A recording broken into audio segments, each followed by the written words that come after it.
Pag-usapan pa natin ang estado ng Philippine education. Kasama si Mobile Journal, Merymon Reyes.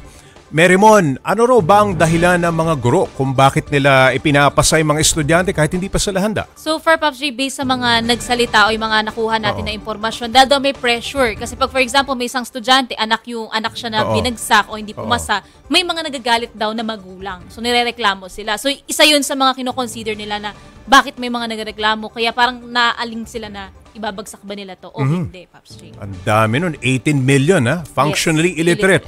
Okay, ano ang paliwanag ng DepEd? Bakit dumarami ang gumagraduate na functionally illiterate? May ginagawa ba sila dyan? Meron. Ngayon ang sinasagawa na nila ng DepEd, pinangako sila na mag-hold sila ng mga programs to amplify and to enhance na yung functional literacy ng mga estudyante and ng bansa in general. Pero yung ilan sa indicators na nakita nila based dun sa datos ng PSA is yung ibang mga probinsya na lalong-lalo na nandun yung mga mahihirap, yung lifestyle nila, nagiging factor yon. Kaya yung pagkatuto ng mga estudyante mula paaralan hanggang tahanan, hindi siya nagiging follow-through talaga, Pops J. So isa yun sa mga problema ngayon.